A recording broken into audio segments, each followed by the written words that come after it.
वरिष्ठांनी मला माझा फॉर्म पाठवला होता. ए-बी फॉर्म माझ्या नावानिशी पाठवला होता. तरीही तो दिला गेला नाही. मी मुंबईला होते पूर्वी. मुंबईमध्ये असताना एखादं नगर किंवा एखादा प्रभाग कसा असतो, तशा प्रकारचा आम्ही संकल्पना घेऊन इथं आलोय. नांदेड महानगरपालिकेमध्ये सध्या परिस्थितीमध्ये निवडणुका चालू आहेत महानगरपालिकेच्या. या महानगरपालिकेत प्रभाग क्रमांक 3 मधून एक वेगळं राजकीय पार्श्वभूमी, एक वेगळं राजकीय घडामोडी घडलेली आहेत. शिवसेना पक्षाकडून सांगण्यात आलं होतं की मिनल गजानन पाटील यांना उमेदवारी देण्यात यावी, पण इथले स्थानिक आमदार बालाजी कल्याणकर यांच्याकडून त्यांची उमेदवारी दिली नाही असं म्हणण्यात येत आहे.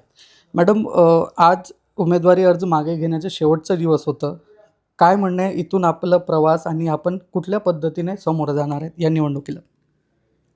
सर्वप्रथम सर्वांना सस्नेह जय महाराष्ट्र. आता तुमचं सगळ्यांनाच माहिती आहे, मागील 7-8 महिन्यांपासनं मी सांगवी प्रभागामध्ये माझ्या कामाची जोमाने सुरुवात केली आहे. सगळ्या जनतेमध्ये मी एक वेगळ्या प्रकारचं वातावरणसुद्धा निर्मिती केली आहे. सगळ्या जनतेला माझ्याकडून अपेक्षा आलेल्या आहेत. 2 दिवसापूर्वी जेव्हा लास्ट तारीख होती आपलं फॉर्म भरण्याची, त्या दिवशी मला माझा उमेदवारीचा ए-बी फॉर्म मिळालेला नाही शेवटच्या मोमेंटला. तेव्हा माझं मन थोडंसं खूप दुखावलं गेलं, कुठेतरी मी नाराज झाले. कारण मला 100% शुअरिटी होती की वरिष्ठांनी मला माझा फॉर्म पाठवला होता. ए-बी फॉर्म माझ्या नावानिशी पाठवला होता. तरीही तो दिला गेला नाही. पण असो, आता मी त्या गोष्टींमध्ये पडणार नाही. कारण मागच्या 2 दिवसांमध्ये सांगवी प्रभागातील वेगवेगळ्या ठिकाणाहून, वेगवेगळ्या नगरांमधनं एक झुंबडच्या झुंबडनी जवळपास हजारोच्या संख्येने माझ्यापर्यंत माझी जनता पोहोचलेली आहे. आणि त्यांनी मला विनंती केली आहे की ताई, आमची एक विनंती आहे की आम्हाला तुमच्याकडनं खूप अपेक्षा आहेत. आमच्याशी एक प्रकारचं नातं तुमच्यासोबत जोडलं गेलेलं आहे. त्यांनी तो दाखवलेला विश्वास ते बघून मला एक नवीन प्रकारची एक हिंमत मिळाली. त्यामुळे माझी आता आणि मी ठरवलं की आपली जनता जर आपल्यासोबत आहे, तर ही निवडणूक जी आहे ही जनतेची आहे. त्यामुळे आपण माघार घेणं हे बरोबर राहणार नाही.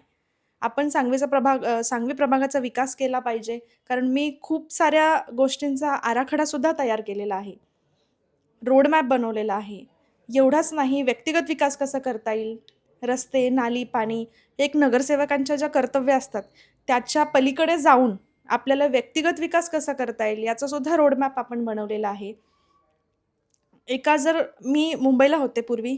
मुंबईमध्ये असताना एखादं नगर किंवा एखादा प्रभाग कसा असतो, तशा प्रकारचा आम्ही संकल्पना घेऊन इथं आलोय आणि आमच्या तशा अपेक्षा आणि आम्ही ते सोडून जेव्हा इकडे आलोय, आम्ही कायमस्वरूपीसाठी इकडे आलोय, तर आम्ही ज्या कारणासाठी इकडे आलेलो आहोत, आम्ही नक्कीच मागे जाणार नाही आहेत.